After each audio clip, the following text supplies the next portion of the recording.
வணக்கம் உறவுகளே, welcome to நம்ம ஃபேமிலி vlog. இன்றைக்கி நம்ம சேனலில் நீங்கள் பார்க்க போகிற ஒரு வீடியோ என்னன்னு பார்த்தீங்கன்னா, சுவையான தக்காளி குழம்பு.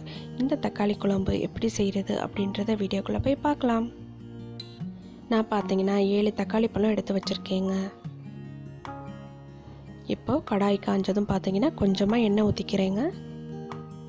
எண்ணெய் காஞ்சதும் பார்த்தீங்கன்னா சோம்பு, கருவேப்பிலை, கடுகு, பட்டை வத்தல், பட்டை, கிராம்பு இதெல்லாம் போட்டு தாளிச்சிக்கிறேங்க.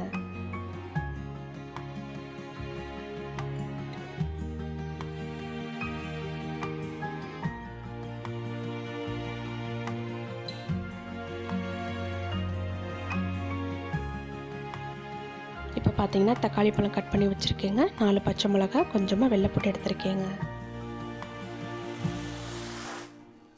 இப்போது அது கூட பார்த்தீங்கன்னா பச்சை மிளகாவும் வெள்ளை போட்டு சேர்த்துக்கிறேங்க.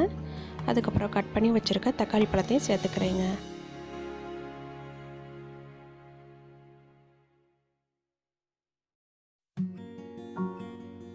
இப்போது தேவையான அளவு உப்பு சேர்த்துக்கிறேங்க.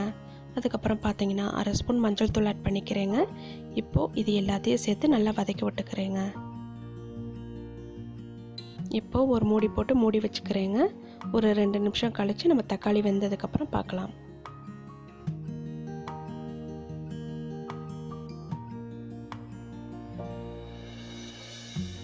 இப்போது தக்காளி நல்லா வதங்கிருச்சுங்க. இந்த டைமில் 2 ஸ்பூன் மிளகாய்த்தூள், 2 ஸ்பூன் மல்லித்தூள் ஆட் பண்ணிக்கிறேங்க.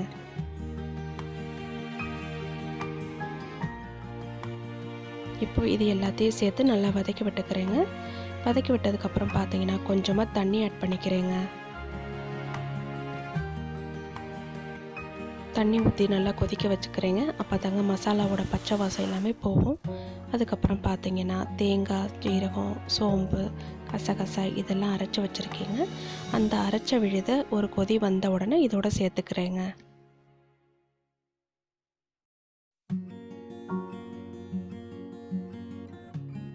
இந்த தக்காளி குழம்பு பார்த்தீங்கன்னா சப்பாத்திக்கு பூரிக்கு சூப்பர் காம்பினேஷனுங்க. ரொம்பவே டேஸ்ட்டாக இருக்குங்க.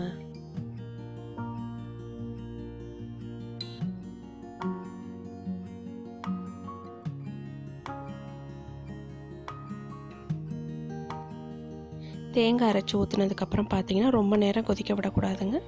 ஒரு கொதி வந்த உடனே பார்த்தீங்கன்னா ஆஃப் பண்ணி விட்டுருங்க.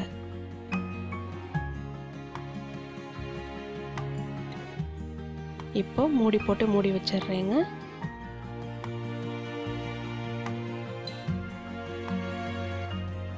அவ்வளோதாங்க, நம்மளுடைய சுவையான தக்காளி குழம்பு ரெடி ஆயிடுச்சுங்க. நீங்கள் உங்கள் வீட்டில் அதை ட்ரை பண்ணி பார்த்துட்டு எப்படி இருக்குன்னு எனக்கு கமெண்ட்டில் சொல்லுங்கள். எங்களுடைய வீடியோஸ் உங்களுக்கு பிடிச்சிருந்தா லைக் பண்ணுங்கள், ஷேர் பண்ணுங்கள், கமெண்ட் பண்ணுங்கள். மறக்காமல் எங்கள் சேனலை சப்ஸ்கிரைப் பண்ணுங்கள். அப்படியே பக்கத்தில் இருக்க பெல் பட்டனை கிளிக் பண்ணுங்கள்.